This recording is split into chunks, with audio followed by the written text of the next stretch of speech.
Welcome to today's video on the $500,000 mistake people make during divorce when dividing investment assets. We will walk through the tax pitfalls of liquidating appreciated investments, the powerful protection offered by IRS Section 1041 for in-kind transfers, and why delaying payouts can be financially risky. Then, we'll build a practical action plan you can use with your attorney and financial advisor. Finally, we'll test your understanding with a quick quiz and wrap with key takeaways.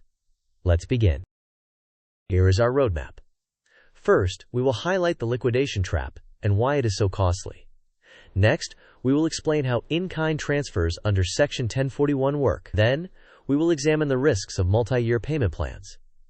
After that, we will build a step-by-step action plan. We will also review a worked numbers example, take quick quizzes, and conclude with key takeaways and next steps. Before we dive in, this content is educational only and not legal, tax, or financial advice. Section 1041 relates to United States federal tax law. State family law and local procedures vary widely, and retirement accounts follow additional rules such as QDROs for qualified plans and special IRA transfer provisions. You must consult your own qualified attorney, CPA, and financial advisor to apply these concepts to your situation. Let's start with the most common and expensive mistake: selling appreciated investments to raise cash for the settlement. When you liquidate positions that have grown in value, you immediately owe capital gains tax on the profit. That tax is due before you even transfer the money to your ex-spouse, which inflates your actual out-of-pocket cost. In other words, you have to earn or withdraw even more to net the amount that the settlement requires. This is often unnecessary and can be avoided. Here is the core solution. Use in-kind transfers under Section 1041. When you transfer property between spouses incident to divorce, it is generally not a taxable event to the transferor. Instead of selling and sending cash, you move the actual shares or account positions in kind to your ex-spouse. They receive your original cost basis. If they choose to sell, they will be responsible for the capital gains tax at that time. This arrangement transfers both the tax liability and market risk immediately away from you, helping you achieve a cleaner financial break. Let's compare a clean break against a multi-year payment plan.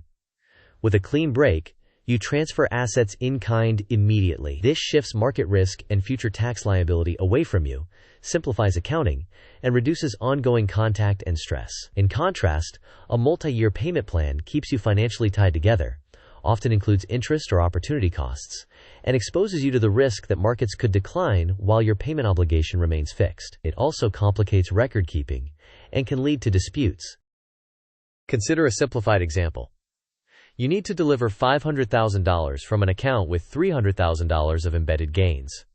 If you liquidate to cash, you could face approximately 23.8% in combined long-term capital gains and net investment income tax, resulting in roughly $71,400 of immediate taxes. That means you would only net about $428,600 unless you sell more to cover the shortfall. By contrast, if you transfer $500,000 in shares in kind under Section 1041, there is no immediate tax to you. Your ex-spouse receives the original cost basis and will be responsible for tax if and when they sell. Exact tax rates vary. Consult your professionals. Regarding retirement assets, qualified plans such as 401ks or 403b generally require a qualified domestic relations order, or QDRO, to divide plan assets correctly. A QDRO can enable a tax-advantaged division and may avoid the 10% early withdrawal penalty for plan distributions under the order, although ordinary income tax can still apply. For IRAs, divisions are usually accomplished through a transfer incident to divorce under Internal Revenue Code Section 408d. 6. It is critical that settlement language and paperwork are properly drafted and executed to avoid unintended taxes and penalties. This decision map illustrates 3 common routes. If you sell to cash, you trigger immediate capital gains tax and may need to sell more than expected to net the target. If you choose in-kind transfer, you use the proper mechanism for the account type, such as Section 1041 for taxable brokerage assets, QDROs for qualified plans, or Section 408d. 6 for IRAs. That route generally results in no immediate tax to the transferor, shifts basis and future tax to the recipient, and supports a cleaner break. The multi-year plan leaves you entangled with interest and continued market risk. The goal is to choose a structure that minimizes tax and risk while simplifying your life.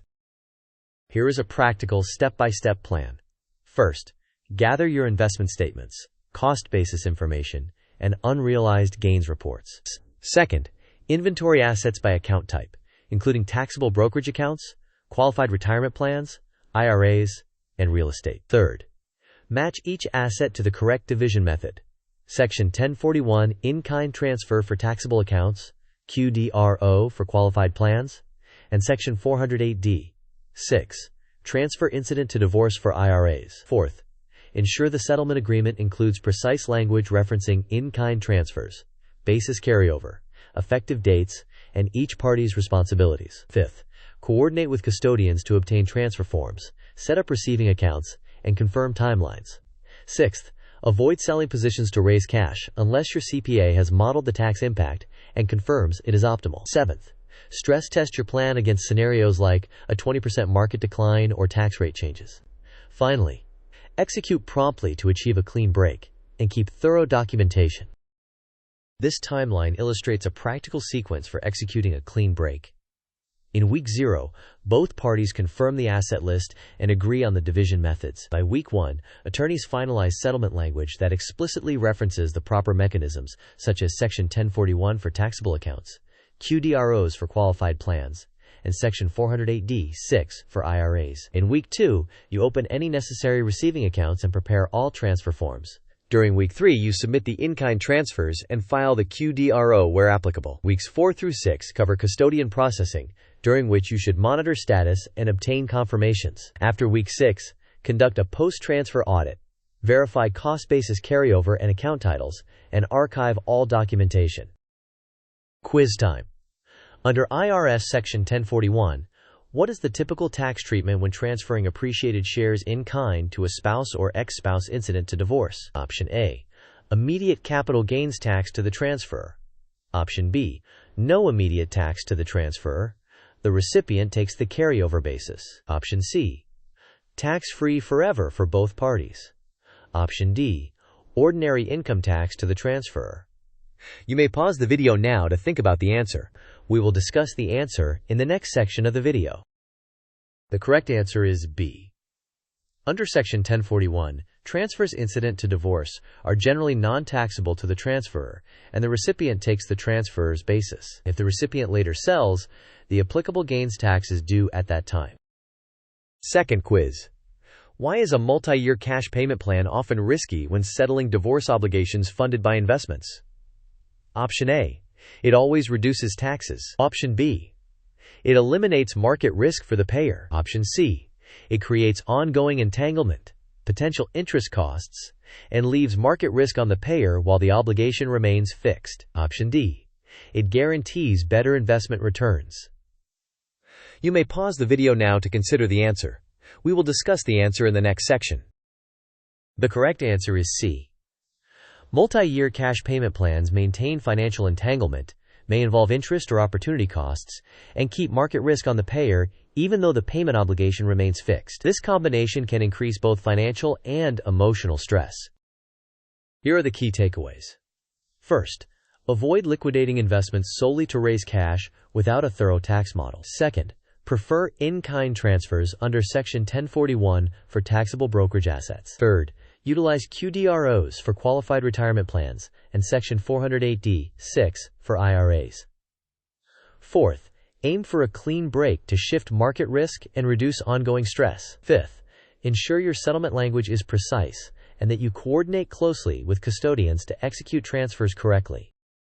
Here is a quick Markdown style reference. Under the DO this section, request in-kind transfers where possible, reference the correct legal mechanisms for each account type, confirm that cost basis properly carries over on the receiving statements, and include deadlines and responsibilities in the settlement. Under the Avoid This section, do not sell appreciated assets just to raise cash without tax modeling, do not accept long payment plans that leave you exposed to market declines, and do not allow vague settlement language that omits transfer method and basis handling. As a pro tip, stress test your plan with a 20% market decline to ensure the structure still works.